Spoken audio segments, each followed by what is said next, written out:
Good morning, everyone. Welcome back to our Navi Shiur. It's been a long time since we've been learning. We're in Perek Bet of 2Melachim Aleph. And if you recall, where we had left off is we are beginning a new era. The new era is the passing of the previous kings. Eliyahu, as we see at the beginning of this Perek, is going to be moving from the spotlight and remaining a present in Jewish history, but out of the spotlight in the same way. And in Perek Bet Pasuk Aleph, the Navi does an unusual thing in giving us, in essence, a chapter heading, where it says, "Vayhi ba'alot Hashem et Eliyahu b'tzara hashamayim." When this took place, when God was going to bring Eliyahu up in a maelstrom into the heavens, Vayelech Eliyahu va'Elisha min Gilgal. Eliyahu and Elisha left Gilgal to begin this journey. Now, it's interesting in a lot of different ways of how we understand what exactly happened with Eliyahu. We'll get to it when the exact event occurs. But what's also important here is if you notice that they just went. There doesn't seem to be any conversation between Elisha and Eliyahu. And as a result, the Radak points out that while there wasn't any conversation, Elisha was fully aware of what was going to happen because he received his own prophecy to teach him that Eliyahu was going to be taken. The other Nevi'im apparently also seem to know what's going on. We'll see that in just a moment in Pasuk Gimel. And there is a suggestion that the way the other Nevi'im at the time knew this is because there seemed to be some change. Either it was through a nevuah that they had, or they just realized that something was happening. This is the Malbim talks about, the Radak deals with as well. And Eliyahu's first conversation with Elisha is Vayomer Eliyahu el Elisha, Shev napo, stay back. Because he doesn't want him to come along. Rashi points out the reason why Eliyahu doesn't want him to come along is simply because Eliyahu was being modest at this point. He didn't want Elisha to see this revelation of the chariots and the fire and Eliyahu being taken up to the heavens, because that promotes Eliyahu's unique position. However, the Ralbag says that wasn't it. If you think about Eliyahu's personality, Eliyahu didn't seem to be a Baishan, a person who was ashamed, was modest. Eliyahu was a very strong personality. The Ralbag suggests as a result that the motivation behind this is he was concerned for Elisha, because that revelation that's going to happen is going to be something very awesome. And he wasn't sure whether or not Elisha would be able to manage it. However, the Malbim takes yet another piece, and that is that at this point, the Malbim says that Eliyahu really wasn't ready to bring Elisha into this unique role.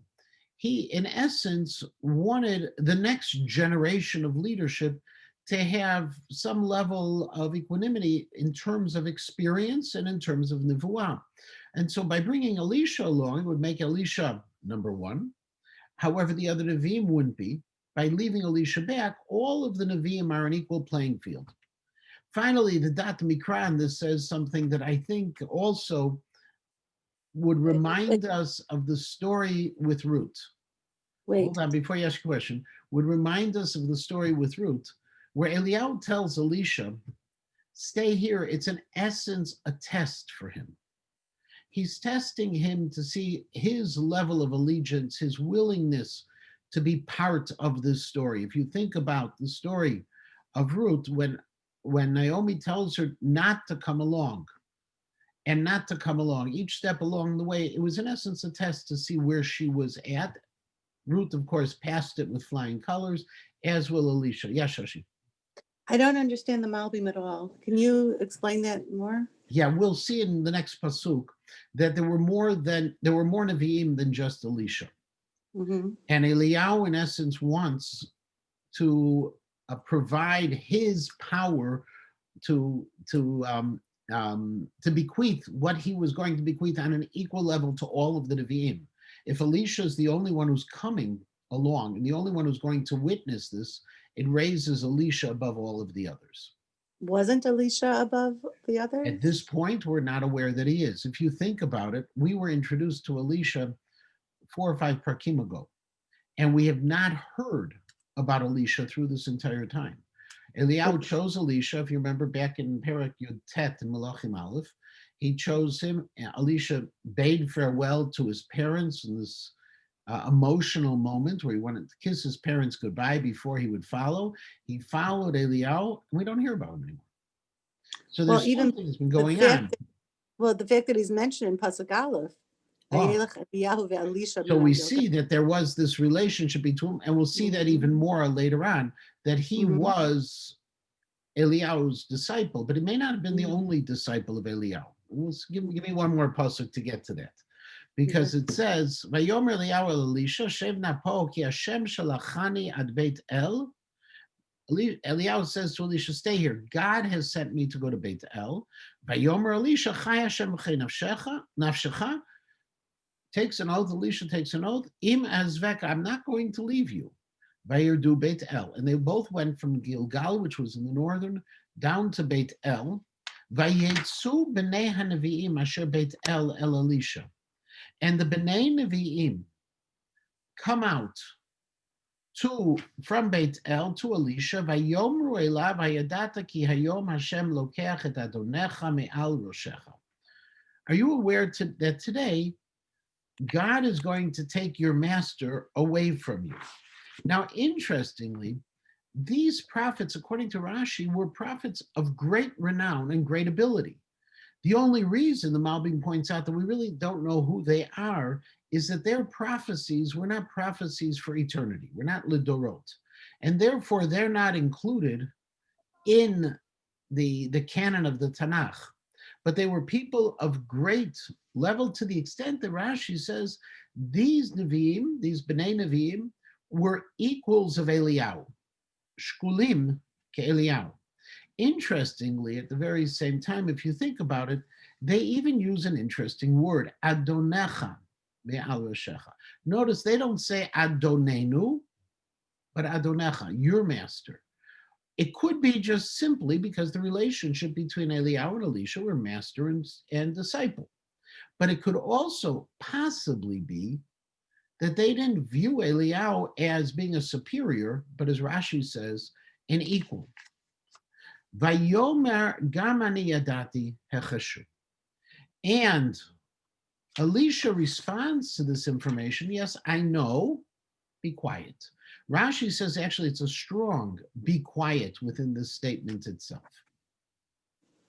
Vayomru lo Eliyahu, and Vayomer lo Eliyahu, and now they're in Beit El, and Eliyahu now says once again to Elisha, Shev napo, stay here, don't come to the next stop with me. Ki Hashem shalachani Yericho, God sent me to Yericho. And again, Elisha takes the same oath. He says, I'm not going to leave you. Interestingly, we're going to now encounter another set of Nevi'im. There is another group of Nevi'im who lived in Yericho.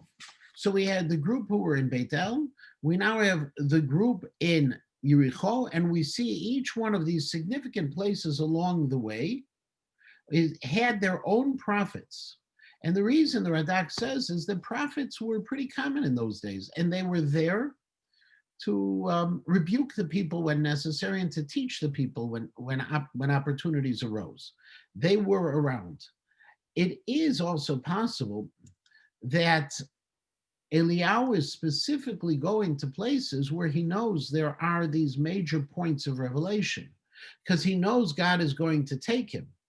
Beit El is the place, for example, of the dream of the ladder with Yaakov Avinu. We know Yericho is the first place, obviously, where Bnei Yisrael conquered a portion of Eretz Yisrael. It's entirely possible he's choosing these places either because they were places of great revelation of prophets, or they were places where there was as well these historical events. But each one of them have their own schools of prophets. It's hard for us to imagine that there were so many prophets in those days. And exactly the same thing happens as in the previous scene. And they tell Elisha, do you know that today God is taking your master from you? And again, Elisha says, I know what's going on. Be quiet. Vayomer lo Eliyahu, and again for a third time, Shevna po, stay here, ki Hashem shalachani hayardena, because God is now sending me to the Jordan. Vayomer chai Hashem v'chinavshechai mazveka v'yelchu shnehem. And he says, I'm not going to leave you, and they go together. Now, interestingly, if you notice right now, there's one significant change. Mhm. In the previous times, it said where they went. Okay, they went to Beitel, they went to Yericho. Now they're going together. The Dat Mikra takes that position that this is Yehuda Kiel who says this. He takes the position and he says that this, in the third time, in essence, this was the third test. And on this third test, Elisha now has passed. And now Eliyahu understands that Elisha is the loyal servant. He is something more than just a student. He is that especially loyal one. And as a result, it's saying now they're going together as a team. They're together.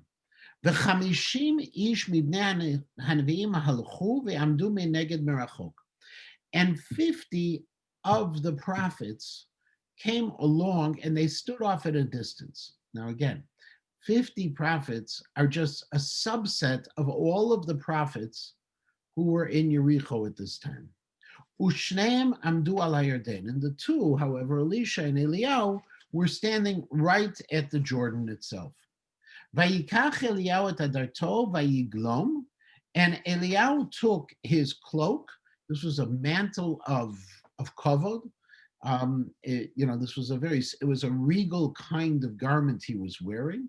He folded it up, and when he folded it up, he went ahead, vayaket hamayim, and he beat the water of the Jordan River, vayachatzu hena vehena, and it split in two, this way and this way, vayavru shnehem b'charava, and they crossed on dry land. Interestingly, if you remember back in Sefer Yoshua, in Perek Gimel, when Yoshua split the Jordan, he didn't split it in that way.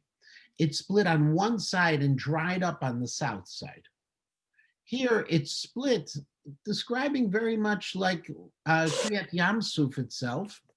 And if you think about that for a moment, remember, we have encountered Eliyahu. Eliyahu is a prophet of great ability. Eliyahu is the prophet who went to Har Sinai. Eliyahu is the prophet who called upon God on a number of occasions to do things, taking that risk. There is a certain comparison that's taking place as a result between Eliyahu and Moshe Rabbeinu. He's splitting the Jordan on his way out. Now, true, Yehoshua was the one who split the Jordan, but Moshe Rabbeinu split Yam Suf. And the way he split it was both sides, or according to the Midrash, multiple tunnels, but there were two sides to it. Yoshua, when he split the Jordan, it was as if it was stopped at one end and dried out below. But here they went ahead. They both crossed through the Jordan on dry land. And as they're passing, Eliyahu amar Elisha, Sha'al ma eselach. Ask what you want. This is the last moment. Ask me what I should be able to give you. B'terem elakach meimach, before I'm taken away from you. Vayomer Elisha.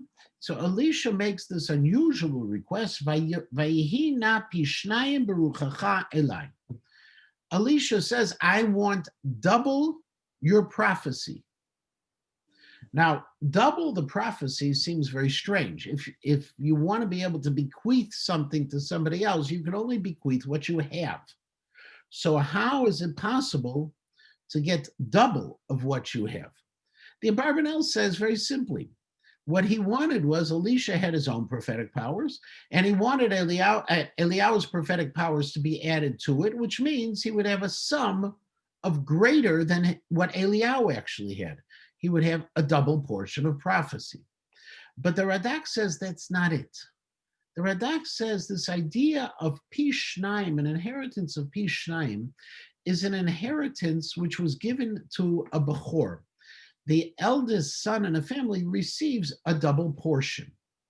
What Elisha is asking for, according to the Radak, therefore, is saying, Eliyahu, I want to be made your successor.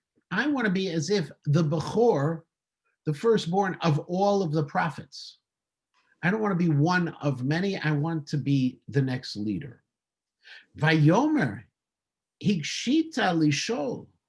And Eliyahu's response to Elisha is, how, Rashi says, how can I give you more than I have?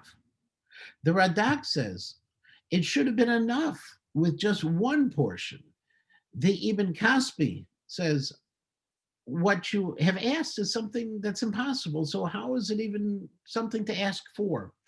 But he says, listen, im tireuti lukach mitach, but if you see me being taken from you, yihi lechachen, then you'll get it.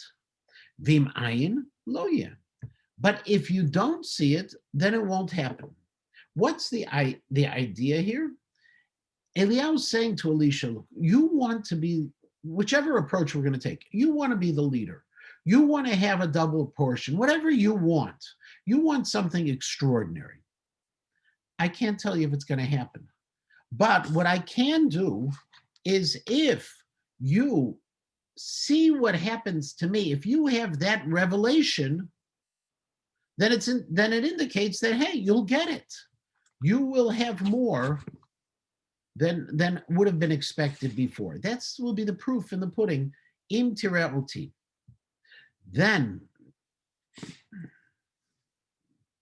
vayehihem aholchim, and they're walking haloch along the way, vadaber, and they're speaking. V'nei rechav eish v'susei eish, and suddenly there is a chariot and horses of fire. Vayafridu ben shneim, dividing the two of them.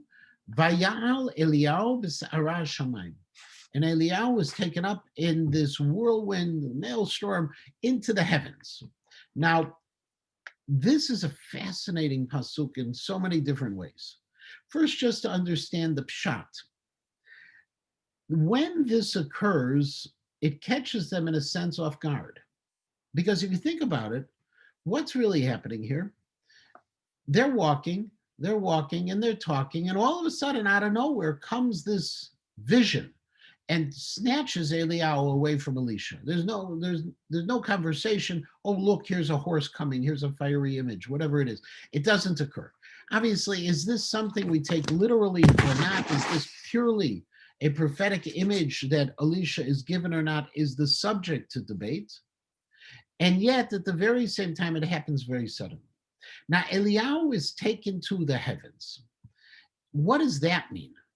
So the Radak says that ultimately what this means, that he is somehow taken, the physical presence of Eliyahu is consumed by the fire. We'll see it in a moment when we see his cloak being left behind, and he is taken as pure neshama, a pure soul, is taken up to back up to God.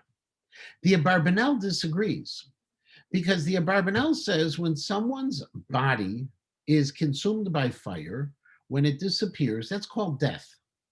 Souls going up to God is called the process of post-death. But nowhere does it say Eliyahu died. And so as a result, says the Abarbanel, Eliyahu was taken up into the heavens, body and soul, because Eliyahu had a unique purpose in life. He was going to reappear in Jewish history from moments throughout Jewish history and to the end of times when Mashiach would arrive. And that's the way we need to understand this. Both of those answers I don't understand, but both of those I can repeat to you. Many years ago, Rabbi Eisenberg Zal gave me a third answer as well. The third answer is actually based on a sefer which was written by Menashe ben Israel in Amsterdam about 400 years ago, about 460 years ago, called Nishmat Chaim. It's here's a copy of it, the Nishmat Chaim. It's a small book. Menashe ben Israel was a Rav in Amsterdam. He also had a fascinating life because he tried to overturn the expulsion of the Jews in England as well. So he was spent time in England as well. He's buried in Amsterdam, and we know where the kever is.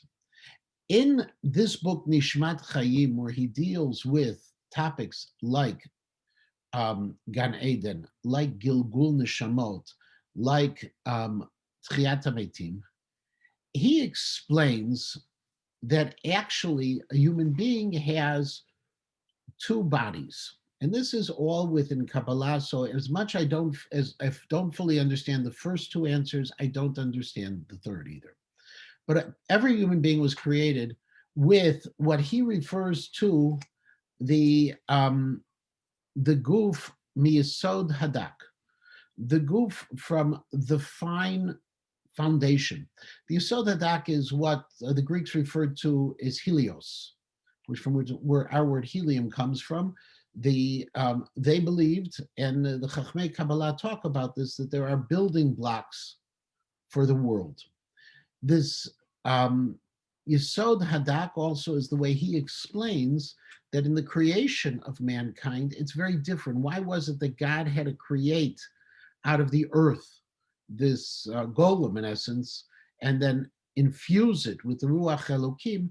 Because human beings were created differently than all other creations. All other creations had the building blocks that were from the first day of creation, the building blocks of the earth, and we were from that original matter still as well. That goof, miyesod hadak, is how a person is created. And that goof miyesod hadak also answers a famous question regarding the resurrection of the dead. We believe at some point in the future, and there's great machloket over when in that point in the future is, the dead will arise.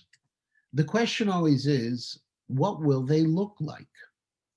A person passes away from a horrific illness. Is that the way they're going to rise? A person passes away from a terrible accident. Is that the way they're going to arise? How do they rise? And explains the Chachmei Kabbalah, Menashe ben Israel goes into this. They will reappear not with the goof that they had, the body that they had that was impacted by all of the good and the bad and the things that happened to them during a lifetime, but they will reappear with this goof miyesod hadak, with that primal body that a person has. Okay. Based on that, Rabbi Eisenberg explains that what happened to Eliyahu was something in between what the Radak and the Abarbanel explain.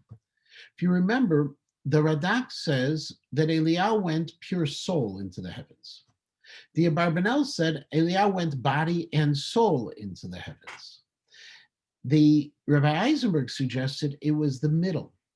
He went body and soul into the heavens, but not the body that has been impacted by a lifetime of action, but with the guf miyesod hadak, this body that is the primal body of a person that can exist in that perfect state and with which people would be brought back in the time of Tchiyat HaMetim. That's three explanations, and I am sure there is much, much more to that. But before we get any further, I also want to share with you what I had sent. So if you did get that document I sent to everyone, I'm just going to share it on the screen for the moment and remind you that Eliyahu, according to Chazal, was not the only person who ever went up to heavens with a body or alive. The Derech Eretz Zuta, which is one of the minor Masechtot that's found at the end of Nezikin, it was written a little later than the rest of the Talmud, and it was edited in the time of the Gaonim.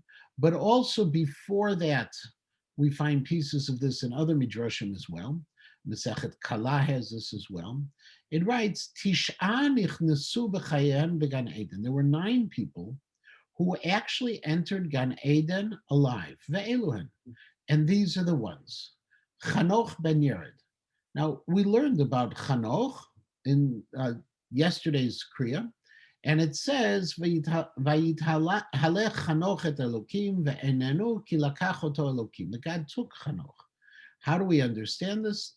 According to the Medrash, which is quoted in Derech Eretz Zuta, Chanoch was taken by God while he was still alive. He didn't die. And it's noticeable because all of the others before him and after him, it says he died. Chanoch doesn't say that terminology. Eliyahu, this is this case from this second Perek in 2Melachim. Mashiach, the Mashiach was placed in Gan Eden. It's based on a medrash. The medrash is found both in Yerushalmi and Brachot, and also I gave you the full source on from Echa Rabati, from Echa Rabbah. I'm sorry, from Medrash Echa Rabbah. Fascinating story of a person who was traveling on the with his ox, and the ox began to bray, and an Arab passed by him, and the Arab said, "Don't you understand? Put down all of your wares and start mourning because the Beit HaMikdash was destroyed. It was on Tisha B'Av this occurred." And then he was ready to sit down and mourn, and then all of a sudden the Arab tells him, get up again. Your ox is making this noise. Why should he get up? Because Mashiach has been born. Or as I highlighted, the Tialed Prikon de Yudai, the Redeemer of the Jewish people, has been born. He said, what's his name? He said his name is Menachem. What's his father's name? His father's name is Chizkiah. Where do they live? They live in Beit Lechem. And then the Midrash continues that this person went, he sold what he had to buy baby clothes for the Mashiach. And he goes and he's going from city to city and he's traveling and he finally gets to Beit Lechem and he finds that all of the women are shopping except for one. Who's the one who's not shopping? The mother of Menachem. Okay, she doesn't have money. He gives her money. She's able to do it. He leaves. He comes back. He finds out that again, all the other mothers are normal, but the mother of Menachem, he says, "Where's your baby?" She says, and if you notice at the bottom of that long paragraph in Aramaic, because at that moment says the mother of Menachem, from when I took care of things, you left. All of a sudden came this great wind, and it took him up to the heavens, and he's gone. I don't know where he is. So this is the basis of that medrash that Eliyahu was also, I'm sorry, the Mashiach is also taken away. Eliezer, we know Eliezer, the servant of Avraham Avinu, and there's a long story about how he had protected the reputation of Rivka, and as a result, he was given that great reward.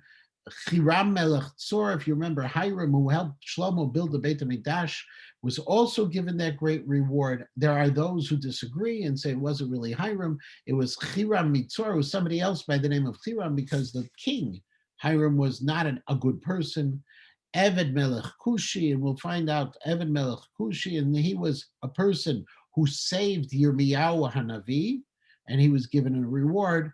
Then Yavetz Benoshel Rabbi Yehuda Anasi. Then came Yavetz, who was either the son or the grandson of Rabbi Yehuda Anasi. There's a midrash with that as well.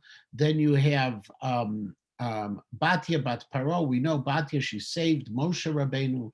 Serach Bat Asher, this daughter of Asher, who's mentioned, is the only woman mentioned along this process of going down to Mitzrayim. We have all of these people, and the Yeshomrim, Rabbi Yoshua ben Levi, and the others say that it's not Hiram, but also putting Yoshua ben Levi. Rabbi Yoshua ben Levi also was a fascinating medrash about him, that when the time came for him to die, he was given a request. His request was that he wanted the Malach HaMavet to show him Gan Eden. He saw Gan Eden. He told the Malach HaMavet, give me your sword in the meantime. And the sources I gave you here said, give me your sword. I don't want you to kill me along this journey to see Gan Eden. He took the sword of the Malach HaMavet, and when they got to Gan Eden, he jumped the fence and went into Gan Eden. The Malach HaMavet is trying to hold on to him. He said, I want to be left here. God said, that I'm not going back. God said, if you've always kept your word on all other matters, I'll let you stay here. He kept his word on all other matters, and he was allowed to stay here. So actually, we have, in this Midrash from Derech Eretz Zuta, we actually have 10 people, depending on how you count them, a total of 9, but 10, one may be replaced with the other, who have the same concept, whatever it really means, that they went into Gan Eden. They were rewarded not having to die, but they were rewarded to be in Gan Eden when they were still alive. Eliyahu being just one of that group. Ve'elisha pasuk Yud Bet. Wait, where's Moshe Rabbeinu? Moshe Rabbeinu was not. We know Moshe Rabbeinu died. The Torah tells us he died. I know, but do we have a goof? We have a body for him? No, but we know he was hidden. We don't know where he died, but we're told he died. Remember, that's the end of the Chumash. Not everybody who was great got to go up to heaven, and not everybody who seems like the natural. There are great people. What about 2Melachim Yisrael? We can go on and on the list. Why these? We don't have an answer of why this group. We do have an answer of the Medrash of what's the basis to say each one of those names. Okay, so I'm misunderstanding. I thought it was people who didn't have a body left on earth, the body and the nefesh. Well, a person who didn't die and was taken to heaven. Moshe Rabbeinu, it says explicitly at the end of the Chumash that he died. Right? And he was buried. We just don't know where. But he died and he was buried. Oh, he left the body. Okay. Yeah. So it wasn't that he never died. Okay. Now, by the way, one of the other midrashim lists David HaMelech there, David Melech Yisrael Chai V'Kayam, okay, which may be another way of saying Mashiach as well. Okay. Pasuk Yud Bet. V'Elisha ro'em, and Elisha's witnessing this extraordinary event. V'hu mitzaek avi avi rechev Yisrael u'farashav. My father, who is the chariot and the horsemen of the Jewish people. V'lo ra'ao, but he never saw Eliyahu again. Vayechazek bivgadav, and he grabbed his clothing. Vayikraem l'shnayim kraim, and he tore it in two. Avi avi. Now the Targum Yonatan translates that piece of avi avi rechev Yisrael v'arashav. Rabbi detav lahon liYisrael b'tzlute me'atichon ufarshin. He says, my master who is better for the Jewish people with his prayers than horses and chariots. It was the power of this person I've lost. What's interesting is if you think for a moment, let's remember Elisha. Elisha in Perek Yutet bade farewell to his parents. It was one of the things he asked in Yutet Pasuk Chaf. He had to say goodbye. He had to kiss his parents goodbye. Alex Israel suggests that this moment is the moment where we see the transformation, because Elisha had his biological parents, but now we see that Eliyahu took on the role when he bade his parents goodbye. It wasn't just saying, hey, I'm off on a trip.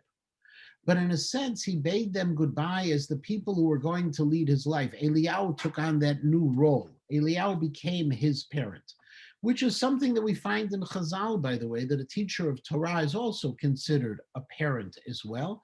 In fact, there's some unusual halachot, not unusual, but a halachot that if you just hear it in a cursory fashion, it's hard to understand if a parent or a teacher, but we're talking about the Rebbe Muvak, the person who was really the primary teacher, like an Eliyahu for Elisha, are both in mortal danger. And you can only save one. Who do you save? You save the teacher, you don't save the parent. So Eliyahu took over this role. And he tore his begadim in two.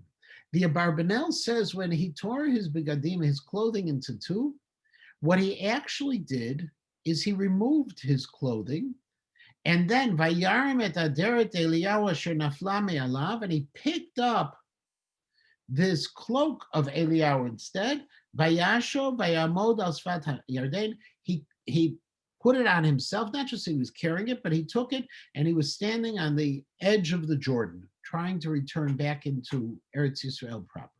In other words, according to the Abarbanel, what we find here is this transformation of Elisha. He has witnessed that amazing experience, which means he is now the chosen prophet, the lead prophet in Klal Yisrael. He has the Pishnayim. He has, and now he cloaks himself literally in the cloak of his master. He's taking that next step. Think of the scene, for example, which we have at Aaron HaKohen's passing, where he dresses Elazar in the clothing of Aaron, in the clothing of the Kohen Gadol. That change of the clothing is a significant action. And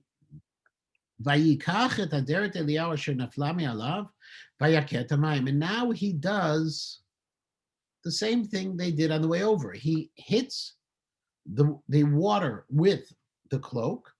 Vayomar, Ayeh Hashem Elokei Eliyahu. And he says, where is the God of Eliyahu? Now, why does he say this? The Dat Mikra says, because when he hits it, initially nothing happens. And so now what he is doing is he is invoking Eliyahu on the way across the Jordan the first time from Eretz Yisrael to Transjordan. It was the two of them. The way back is just one of them. And he invokes Eliyahu to, in a sense, have the two of them present. And it was split once again, and Elisha went ahead and he crossed. And these prophets see him, Asher b'Yericho mineged, who were standing opposite, the ones from Yericho. Vayomru nachar ruach Eliyahu al Elisha. We see that the prophecy of the Spirit of God of Eliyahu has now come onto Elisha. Notice these Bnei Nevi'im did not see any fiery chariots or any revelations of Eliyahu going up to the heavens. It was exclusively Elisha who saw it. Vayavo likrato vayishtachvu lo arza. And they went to him and they bowed down to him. Going to the other person is a sign of subservience. In today's 3-minute halakha, I mentioned that one of the reasons why we say Kiddush Levana outside and not even under an overhang or inside of a building is because we are symbolizing going out to welcome the Shekhinah. When you go out to meet a king, you go outside to meet the person. You don't wait for them to come to you. Here they go out, the Bnei Nevi'im go out to meet Elisha. Vayomru elav, pasuk tet zayin, hinena yeshet avadecha chamishim anashim bnei chayil. He said, your servants, we have 50 people who are heroic. We're bnei chayil. We're thinking that we have enough people here. Yelchu Navi v'vakshu et atonecha. Let us go on a search, whether it's search and rescue or just a search. Let's go look for Eliyahu. Pen nasa'o ruach Hashem, maybe the winds of God, the Spirit of God took him, vayashlicheu bechad harimo bechad hageot, and maybe it threw his body on one of the mountains or one of the valleys. Vayomer lo tishlach. He says, don't do it. It's not necessary. Interestingly, what happened the day before, we saw each one of these groups of Nevi'im saying that, hey, do you know Eliyahu is going to be taken up to the heavens? And now they're imagining that he may be lost somewhere. Maybe he just kind of went up Lahavdil, Dorothy and the Wizard of Oz, and he's going to come down somewhere. Let's go find him. What's going on? So says Rashi that what happened was their level of prophecy was diminished. That according to Rashi, the level of prophecy of the Bnei Nevi'im was in some way dependent on Eliyahu's presence. And as a result, they imagined for themselves that maybe he's somewhere else. They couldn't imagine that he's disappeared entirely. The Mitzudat David, however, says that it's not a search and rescue, it's a search. They imagine, okay, he went up to heavens, the spirit went up to the heavens, whatever happened to him, but there's got to be a body somewhere, so let's go find the body. Elisha says, don't. Vayiftzuru vo ad bosh. But they didn't let him go. They just kept on nudging at him with this request, ad bosh. Ad bosh, according to Rashi, that it became embarrassing for Elisha, Lord Busha, it became embarrassing for Elisha to keep on saying no. It was like, it began to look like it was a cover up. He couldn't say it. He couldn't refuse it anymore for them. According to the Radak, ad bosh is from the same language as kiboshesh Moshe. They just kept on doing it for a long time. When kiboshesh Moshe, when Moshe Rabbeinu was tarrying on the mountain, and the people thought he had died at the time of the giving of the Luchot, of the Ten Commandments. So we use the word boshesh instead of busha being the source. It's boshesh, just tarrying, waiting there. So they just kept on going at it so long. Vayomer shalachu. So finally he says, okay, send out your search party. Vayishlechu chamishin ish v'yivakshu shlosha yamim v'lo matzauhu. And not surprisingly, they didn't find anything. 3 days they were out there, 50 people were searching, they couldn't find anything. Vayashuvu elav, and they come back to him. V'hu yoshev b'Yericho, and Elisha has now moved into Yericho. Vayomer alehem halo amarti alechem al telechu. Elisha says, listen, I told you weren't going to find anything. Scene one is complete. The point of Eliyahu transferring his prophetic powers over to Elisha, Eliyahu being taken back to the heavens, scene two now comes. This is now the era of Elisha. Vayomru anshe ha'ir el Elisha. So the people of Yericho tell Elisha, Hinena moshav ha'ir tov, kasher adoni roeh. This settlement is pretty good, like you see. Vamayim ra'im, but the water is not good. Va'aretz mishakelet, and the land is being destroyed.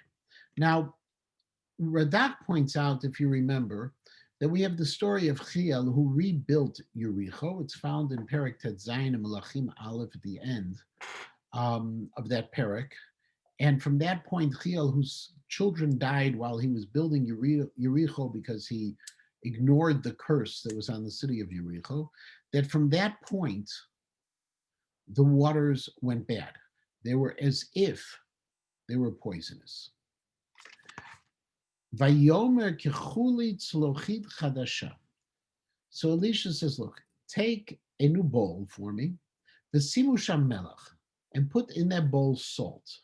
Vayikhu elav. And so they brought him a bowl, brand new bowl with salt in it. Vayetze el motza hamayim, and he went out to the place where the water was coming. And remember, Yericho is an oasis. Vayashlech sham melach, and he threw the salt into this pool. Vayomer ko amar Hashem, and he said, thus says God, repeati lamayim ha'ela, I have healed. This is a case where, interestingly, it would the way it's pronounced is it nelmaha aleph vayakib alehedi. You don't see the aleph in the normal way, but it's been healed. The water is fine again. Lo yeh misham od mavet u'mishakelet, and no longer will people die from this water. Alex Israel points out something very, very interesting in this. Look at the first action of Elisha. The very first action of his leadership is an action of kindness. That water that was bad from the time of Eliyahu. Eliyahu had been in Yericho, and he had decreed that there was going to be a 3-year drought. That took place in Yericho. Now, many years later, his student brings them water. It's the two different styles that we see between Eliyahu and Elisha. One other thing, in fact, that you see, and this is the Barbanel points out that the reason he wanted this tzlochit chadasha was so that they couldn't accuse him of any kind of deviousness, of trickery. Lahavdil, again, it's like the magician who lifts up his sleeves and says, nothing up my sleeves. You bring me a brand new bowl, so you can't say I put something into the bowl that's going to sweeten the water. And bring me the salt. It's a nace within a nace. I want to do something where you will not be able to question the kind of miracle that's happening. But what he's also doing is involving others. Think of the miracles of Eliyahu. Eliyahu on Har Carmel did everything himself. Eliyahu was a person who didn't engage people in that way. In many ways, he pushed them away. He was such a fierce personality. He was, a zealot, as opposed to Elisha, who's a person who seems to bring people together. And this you see immediately in his first actions. And the water remained to be sweet until the time of the writing of the Sefer, Kidvar Elisha Asher Diber, like Elisha spoke. Vayal Misham Beitel. And then Elisha went from Transjordan to the Jordan to Yericho to Beitel. Vu'olev derech, and he's on his way on the road. Una'arim ktanim yatsu min ha'ir. However, there were na'arim ktanim. What are na'arim ktanim? Rashi resolves a major issue by saying that they were people who were menu'arim min ha'mitzvot, who were without any mitzvot. They were about as miserable as you can possibly get. The reason this will resolve a problem is because of their deaths, which are coming up. And if they're little kids, it's a little complicated to say that. Vayit kalasuvo, vayomrulo. And they began to mock him, and they said to him, Alei kereach, alei kereach. Go away, O bald one, go away, O bald one. Now, from this we know, there are two famous people in Jewish history who we know were bald. We know Elisha was bald, and we also know Rabbi Akiva was bald. Okay, but here Elisha is being referred to as the bald one. Now, what's the idea of the bald one? Why is that the ultimate insult? And as a bald person, I can say it's not the ultimate insult. But why are they insulting him in this way? Because if you remember, Eliyahu was a Baal Se'ar. He is described as a person who was very hairy. And what they're saying is, you're the antithesis of a leader. We don't have Eliyahu anymore. And who are you? You're a little nothing. You're the opposite of the Eliyahu. We're trying to say that you're not the leader you should be. It's not just teasing him, but it's much, much more. The Medrash actually, which Rashi quotes, says, the Alei Kareach actually says, you have deprived us of a living. You have made bald spots, in essence, in our livelihood. What was their livelihood? These were the water let's call them water carriers, since I can't pronounce that next word. They lived in Yericho. And all of a sudden, they weren't needed anymore. They used to have to schlep water from far away because the Yericho water was no good. Now the Yericho water is wonderful. And they say, get out of here. That's their claim. Okay, but the Malbim really takes the approach which I had mentioned earlier. It says, who do you think you are? You can't take over for Eliyahu. Look at you. You're the opposite. And so are you the opposite in many, many ways. Says, Vayifen acharav, and he turned around. Vayir'em, and he saw him. Now, there is a question. Where were these Narim from? Now, I've been saying they've been from Yericho, but if you remember, he's on his way to Beitel. How do I know they're from Yericho? Because they were behind him. If you're traveling from Yericho to Beitel and you turn around and you see these guys following you, you know they're coming from behind from Yericho. Vayikalaleim b'shem Hashem, and he cursed them with the name of God. Vatetzena shtayim dubim min hayar, and two bears came out of the forest.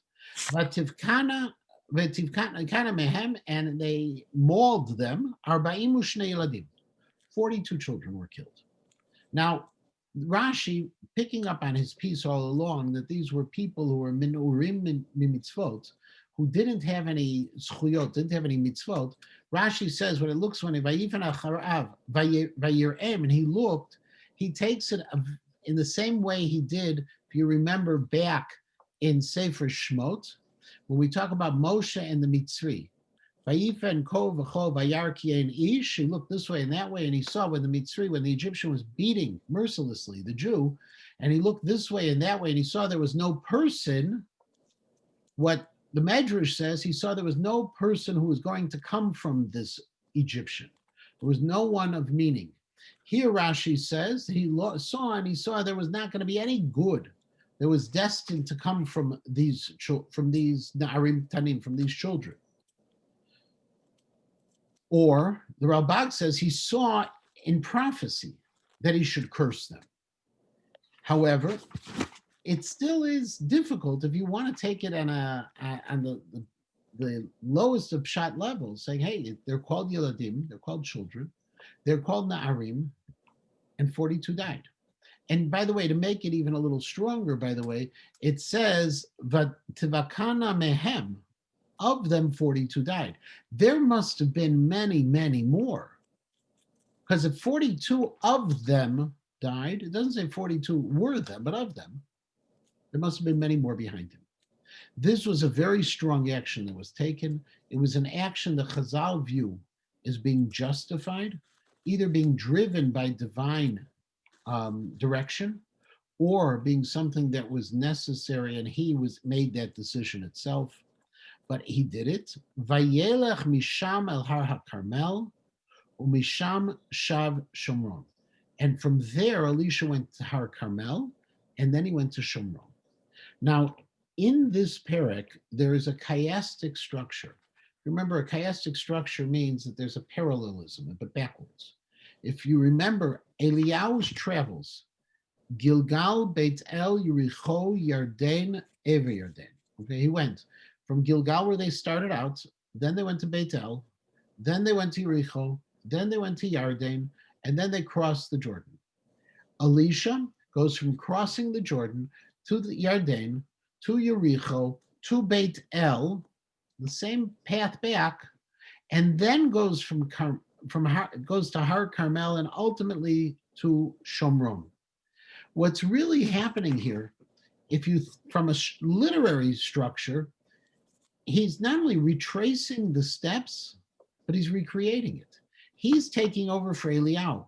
So just as Eliyahu went this way, he's going back the same way. The difference is Eliyahu started from Gilgal. That's where whatever their business was, that's where it is. It's possible that was where Elisha was from.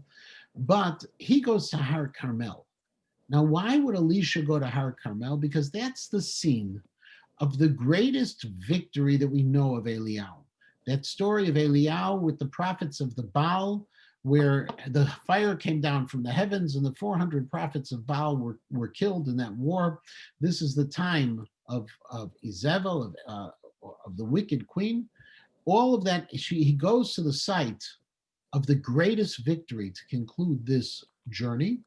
And then he goes back to Shomron, where he was the primary prophet within the northern kingdom. And that's the base of the northern kingdom. So now he goes to assume the role that he's going to be taking from now on, but in filling Eliyahu's shoes, wearing his cloak, but acting in a different manner than Eliyahu did by involving people, and we'll see being the person who seems to have that skill not to be the isolationist, the person who was almost like a hermit, as Eliyahu was with the person, but rather the person who's involved with the rest of the community.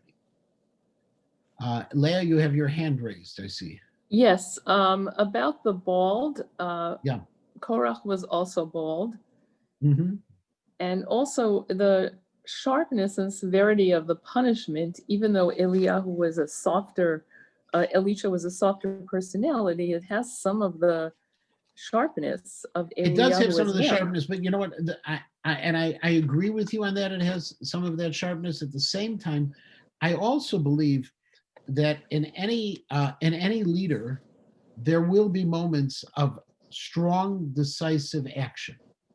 I guess the difference would be, is that indicative of their form of leadership, or is it a necessary moment within their leadership?